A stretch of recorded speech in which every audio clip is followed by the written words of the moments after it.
महाराष्ट्राचा आवाज आपल्या हक्काचा. नवा आवाज महाराष्ट्र न्यूज चॅनल मध्ये आपले स्वागत आहे. तर पाहूया आजच्या महत्त्वाच्या काही घडामोडी. कल्याण बदलापूर रस्त्यावरील हनुमान मंदिराजवळ जय अंबे ऑटो गॅरेज आहे. या ऑटो गॅरेजमध्ये रात्रीच्या वेळी चोरी करीत गुंड प्रवृत्तीच्या मंडळींनी भाडेकरूला दुकानात जात असताना धमकावत दुकानाचा ताबा घेण्याचा प्रयत्न केला होता. या प्रकरणी ऑक्टोबर महिन्यात मध्यवर्ती पोलीस ठाण्यात 7 जणांविरोधात गुन्हा दाखल करण्यात आला होता. आता या प्रकरणातील मूळ जागा मालक असलेल्या दोघांनी भाडेकरूला साथ देत थेट उर्वरित 5 जणांविरुद्ध पत्रकार परिषद घेत त्यांनीच फसवल्याचा आरोप केला आहे. उल्हासनगर कॅम्प 3 मधील हिराघाट परिसरात रामराज जयस्वार हे राहतात. त्यांचे कल्याण बदलापूर रस्त्यावरील हनुमान मंदिराजवळ जय अंबे ऑटो गॅरेज आहे.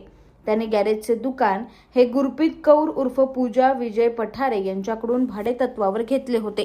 नंतर गुरप्रीत कौर, तिची बहीण आणि वहिनी यांच्यात जागेबाबत वाद निर्माण झाला आणि त्यांनी रामराज यांच्यावर दबावानं जागा खाली करण्याची धमकी दिली. वाद दिवाणी न्यायालयात प्रलंबित असताना ऑक्टोबर महिन्यात दसऱ्याच्या रात्री आरोपींनी बेकायदेशीरपणे गॅरेजचे शटर तोडून आत प्रवेश केला. 4 चाकी गाड्या बाहेर काढल्या, मशिनरी व इतर साहित्य चोरी केले, तसेच सीसीटीव्ही स्क्रीन व DVR चोरी करून पुरावे नष्ट केले. आरोपींनी फिर्यादींना शिवीगाळ करून जागेवर आले तर पाहून घेऊ अशी धमकी दिली. या प्रकरणी मध्यवर्ती पोलीस ठाण्यात गुरप्रीत कौर उर्फ पूजा विजय पठारे, प्रीती गौतम हिचे पती विजय गौतम, विकी उर्फ अमर राजू टेकचंदानी, भरत राजू टेकचंदानी, मुकेश राजू टेकचंदानी यांच्या विरोधात गुन्हा दाखल करण्यात आला होता.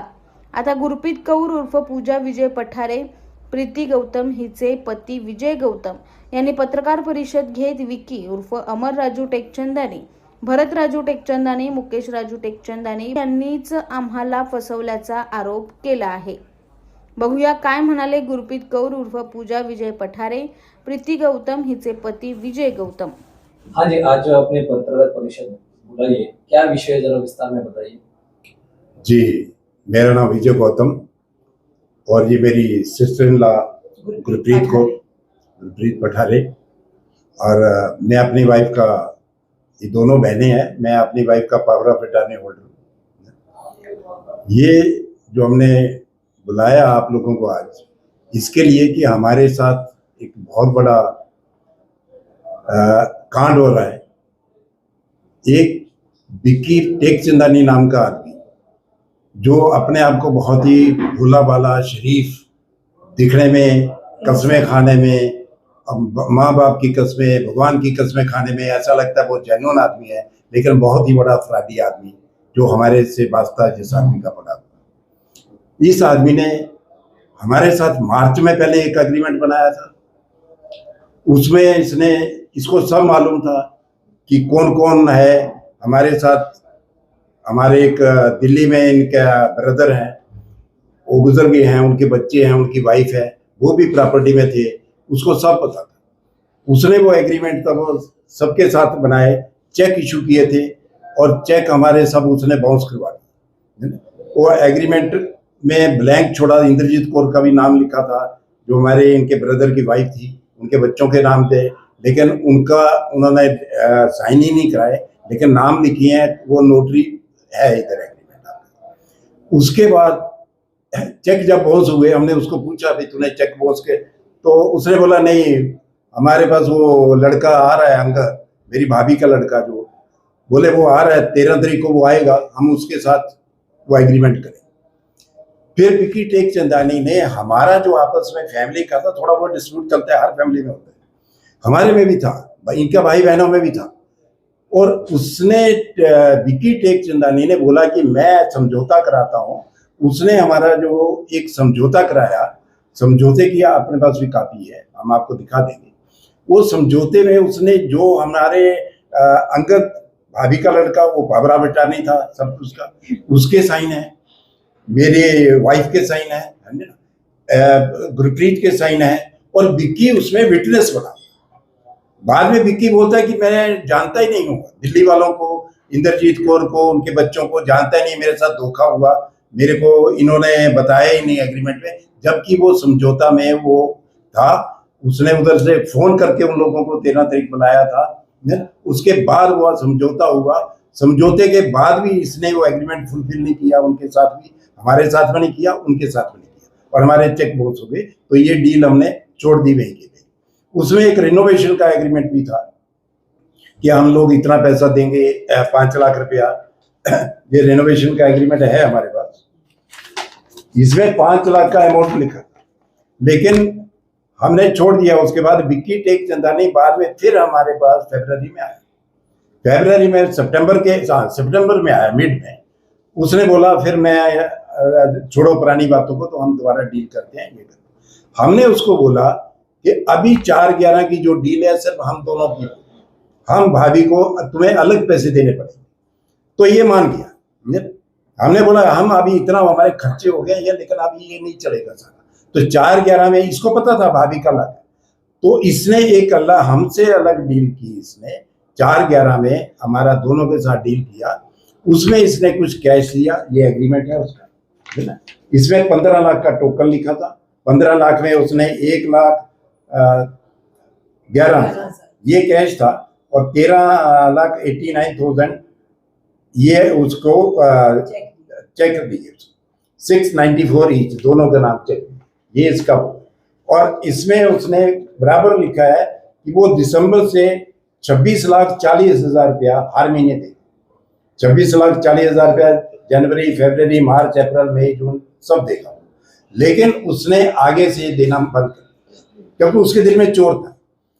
और हमको तब पता लगा कि ये फ्रॉडी आदमी है। क्यों पता लगा कि जब हमें ये इन्होंने दुकान बनाने का, हमने तो इनको चाबी दे दी थी, इन्होंने रात को दुकान में तोड़ा, उनका आपस में लफड़ा किया, गाड़ियां घुसा दी, जो भी किया इसने। उसके बाद जो है FIR हम पे करवा, पुलिस को लगा कि हम इन्वॉल्व है, हमारे पे भी FIR इन्होंने करा दिया। जब हम पुलिस स्टेशन गए और सीनियर इंस्पेक्टर ने हमसे पूछा, सीनियर नॉट सीनियर, और जो बड़े साहब ने हमसे पूछा कि आप ओनर है, ये मोजनी कैसे आपने, ये विक्की ने मोजनी कैसे बनाई आपकी प्रॉपर्टी। तब हमें पहली बार पता लगा कि ये मोजनी का क्या, ये पूरी प्रॉपर्टी अपने नाम करना चाहता था। मतलब 1 तारीख को इससे बात हुई, 2 तारीख एग्रीमेंट है, और 2 तारीख इसने मोजनी के लिए भी कर दी, है ना, और नाम किया। और हमको पुलिस स्टेशन से पता लगा कि ये आदमी मोजनी करा रहा। उसके बाद हमने फिर, जब ये इतना फ्रॉडी आदमी था, इसके बाद देखिए सर, ये मास्टर शिफ्ट है। मास्टर शिफ्ट में जैसे एग्रीमेंट में पैसे लिखे हुए हैं, वैसे ही 1,11,000, 1 लाख कैश, माने बाकी 13,89,000 चेक, ये सारा इसने 15 का वो टोकन है ना। और 10 लाख जो है इसने क्या बोला कि मेरे को रेनोवेशन के लिए मैं इनको दे रहा हूँ, विक्की और उसको, नहीं विक्की दे रहा है, मनीष और कपिल। इसने बोला कि मैं उनको दे रहा हूँ, वो रेनोवेशन करेंगे। रेनोवेशन का एक एग्रीमेंट इन्होंने बनाया, तो वो एग्रीमेंट 5 लाख, हमसे 10 लाख बोले, नहीं बोले एग्रीमेंट करवा लिया, बोलते इतने में कम में होगा नहीं, है ना, आप 10 रखो, मिलेंगे तो मिलेंगे, ठीक है, नहीं तो इतने लगने ही वाले। तो 10 लाख रुपया इसने रिसीप्ट में ये पेन से लिखा, बाद में पहला टाइप किया हुआ है, बाद में इसने फॉर रेनोवेशन जो है पेन से लिखा, और इसके ही साइन, क्योंकि हमारे पहले साइन हो चुके थे, ये बाद में इसने ऐड करवाया। ये बात, पहला टाइप वाला अमाउंट 22 लाख है, दूसरा हाथ वाला अमाउंट जो है वो 32 लाख है। 32 में 7 लाख जो था वो लीव एंड लाइसेंस का एक 8 महीने का एग्रीमेंट इसने बनाया। उस 8 महीने के एग्रीमेंट में हमने 50,000 इससे वो लेना था, तब 8 महीने में 6 महीने का इसने 3 लाख का वो दिया, भाड़ा दिया, और 4 लाख इसने बोला डिपॉजिट में दे रहा हूँ, जो बाद में होगा। वो 15 लाख टोकन और 7 लाख वो जोड़ के 22 लाख होता है। वो 22 लाख और ये 10 लाख, 32 लाख। जबकि गाड़ियां इसकी लगी हुई हैं, अभी भी आज की डेट में भी गाड़ियां इसकी हैं, तो हमारा वो तो देना इसका बनता ही। फिर हमने जब ये पता लगा कि ये फ्रॉडी आदमी है, हमने इसको लीगल नोटिस दिया कि ये तुमने डिफॉल्ट किया है, तुमने मोजनी के लिए हमारे को बेवकूफ बनाया है, सारे हमसे चीटिंग कर रहे हो। हमने इसको बोला, हमारे एग्रीमेंट में था कि अगर तुमने डिफॉल्ट करोगे तो तुम्हारा जो दिया हुआ पैसा फॉरफिट हो जाएगा। उसको हमने एक लीगल नोटिस दिया कि तुम्हारा पैसा फॉरफिट। उसके पहले इसने कभी कहीं भी स्टेटमेंट में ये नहीं बताया है कि मुझे 2,94 लाख हमसे कोई देना, हमने लिया है इससे। हमने एक 32 लिया था जो ब्लैक एंड व्हाइट सब कागजों में है, सब पेपर आप चेक कर सकते हैं, आप बाद में भी कर सकते हैं, अभी भी कर सकते हैं। लेकिन इसने जो लीगल नोटिस भेजा है ना, और जो पुलिस स्टेशन में कंप्लेंट की है, उसमें इसने एक्सटॉर्शन का शुरू कर दिया। ये आदमी कुछ लोगों को लेके हमारे पे, हम सीनियर सिटीजन है, मेरी उम्र 75 है, ये 60+ है, लेडीज है, मेरी वाइफ सीनियर सिटीजन है, वो आर्थराइटिस है, वो आ नहीं सकती, इसके लिए मैं आपके पास आया हूँ, है ना। तो आप सोचिए कि हम लोग इन लोगों से कैसे लड़ेंगे। ये सारे भाई इकट्ठे हो जाते हैं, इसके भाई भी मिले हुए हैं इसके साथ, लेकिन इन लोगों को एक्सटॉर्शन करना है हम लोगों से।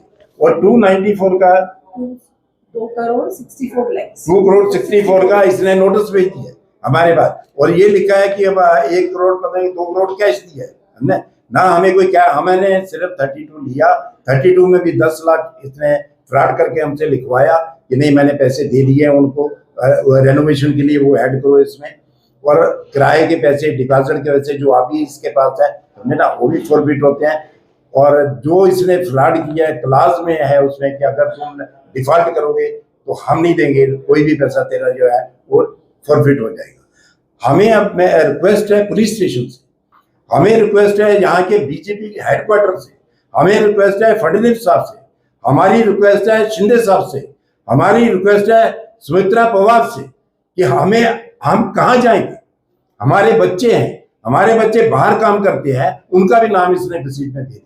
जिनका हमारी लड़कियों की शादी हो गई है उनका भी नाम घसीट के दे दिया इसने। ये हमें एक्सटॉर्शन पूरे तरीके से प्लान करके, प्रोफेशनल मुझे लगता है इसकी इंक्वायरी कराई जाए इस आदमी की। ये हमारे साथ नहीं, इसने पहले भी कुछ कर दिया होगा, क्योंकि ये ऐसा लगता है ये प्रोफेशनल आदमी है। अगर इसने हमें 1 करोड़ दिया है, इसका कहना है कि 1 करोड़ 32 लाख इसने हमें दिए हैं, तो 1 करोड़ इसके पास आया कहाँ से आया? और आज ये हमसे मांग रहा है कि डबल करके हम इसको रिटर्न करें।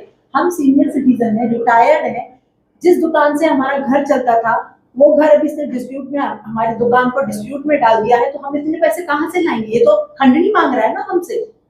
तो पुलिस से हमारी हाथ जोड़ के ये बेनती है कि हमारी सहायता की जाए, इससे इंक्वायरी की जाए कि अगर ये बोलता है कि इसने हमें 1 करोड़ दिया है तो वो 1 करोड़ इसके पास कहाँ से आया?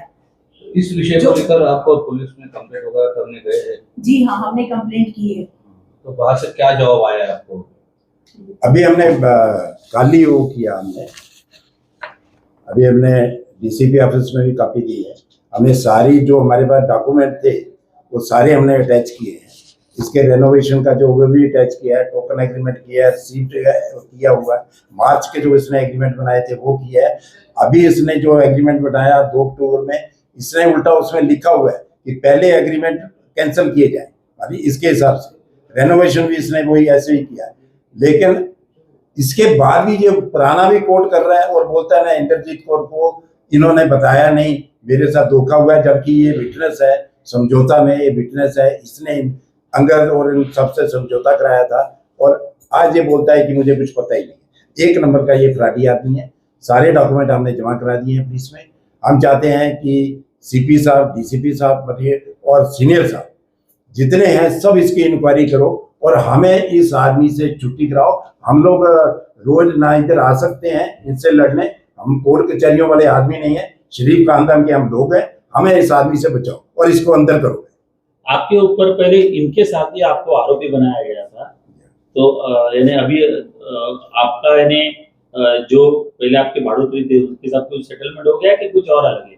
बढ़ोतरी के साथ क्या था कि हमारा आपस में था, हम उनको बोल रहे थे किराया बढ़ाने के लिए कुछ नहीं, तो ऐसा कोई डिस्प्यूट था ही नहीं हमारा, वो रह रहे थे हमारे पास, अच्छे से चल रहा था। मुझे लगता है इसी ने भड़काया होगा, जो ये वो थोड़ा सा अपने सिविल केस हुआ, लेकिन वो सिविल केस फिर जब पता लगा कि हम क्यों लड़ रहे हैं आपस में, हमारा सेटल हो गया केस, हमने विड्रा कर लिया दोनों पार्टी ने। अभी हमने उनको किराए पे 11 महीने के लिए दिया हुआ है। इसका एग्रीमेंट जो था किराए का मई में लीगली खत्म हो जाता है। आज की डेट में ये आदमी ट्रेसपासर है, विक्की ट्रेसपासर है, और एक्चुअल किराएदार वो लोग हैं आज। तो अभी उनके जो गाड़ियां अंदर खड़ी है तो पुलिस डिपार्टमेंट क्या कह रहा है, वो निकालना चाहिए, एकदम निकालना चाहिए, और उसको बेचारे को काम करने देना चाहिए। लेकिन जब तक वो निकलता नहीं, वो हमें किराया नहीं देगा। कहाँ से देगा वो किराया? जब वो काम ही नहीं करेगा कैसे देगा? और एग्रीमेंट हमने बना लिया उसके साथ ही है, हमारा कोर्ट में हमने उसके साथ बनाया। से आपको अभी क्या सहयोग मिल रहा है? देखिए बड़े सब यहाँ तक मुझे मालूम एक अच्छा इंसान है, अच्छा इंस्पेक्टर है, लेकिन क्या मजबूरी है मुझे तो कुछ समझ में नहीं आ रहा कि वो विक्की ने उधर एक्सट्रैक्शन करने के लिए उधर लिखा है, लेटर लिखा है, वो भाई हमको 2 करोड़ इतना मंगाया जाए कि 2 करोड़ 64 लाख उतना एक्सट्रैक्शन के लिए वो बात कर रहा है। इसके बाद भी उससे कुछ वो डॉक्यूमेंट नहीं मंगवा रहे। भाई तुम्हारे पास 2 करोड़ कहाँ से आया, तुमने कब कैश दिया, उसका कोई वो नहीं है। हमारे को बुलाया जा रहा है कि आप एक्सप्लेन करो, हम क्या करें, हमने लिया ही नहीं। हमारे पास जो रसीद है हमने कल जमा करा दी है, है ना। हमारे पास कहते हैं 32 लाख का वो एक रसीद है, एग्रीमेंट में भी वही है, रसीद में भी वही है, वो हमने कल वहां पे जमा करा दिए। अब हमारा उनसे रिक्वेस्ट है, भाई आपको क्या मजबूरी है, आप उसको लो, उससे पूछताछ करो, हमसे मत करो।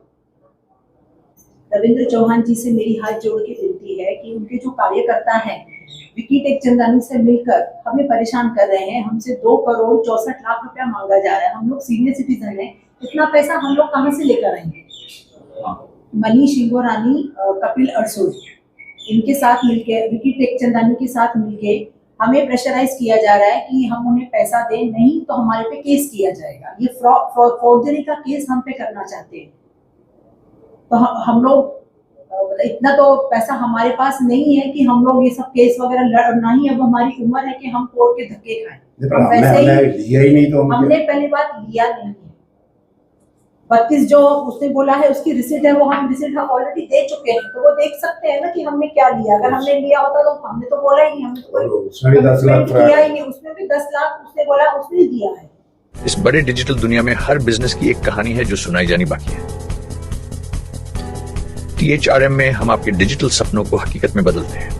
सोशल मीडिया से लेकर वेबसाइट्स तक, SEO से लेकर गूगल माई बिजनेस तक, हम आपकी ऑनलाइन प्रेजेंस मैनेज करते हैं, वो भी ऐसे प्राइसेस में जो आपकी जेब पर भारी ना पड़े। उल्लासनगर से लेकर फोर्ट मुंबई तक हम आपके डिजिटल सफर में आपका साथ देंगे। हमारे साथ जुड़िए और अपने बिजनेस को डिजिटल युग में फलते फूलते देखिए। THRM डिजिटल मार्केटिंग एजेंसी, जहां से आपका डिजिटल सफर शुरू होता है। बातम्या पाहण्यासाठी चॅनलला सबस्क्राईब करा, बेल आयकॉनवर क्लिक करा आणि रहा सतत अपडेट। तुमच्या परिसरातील काही घडामोडी किंवा समस्या असतील तर आमच्या वृत्तवाहिनीला संपर्क करा आणि तसेच सतत अपडेट राहण्यासाठी आमच्या वृत्तवाहिनीला सबस्क्राईब करा आणि बेल आयकॉन दाबायला विसरू नका।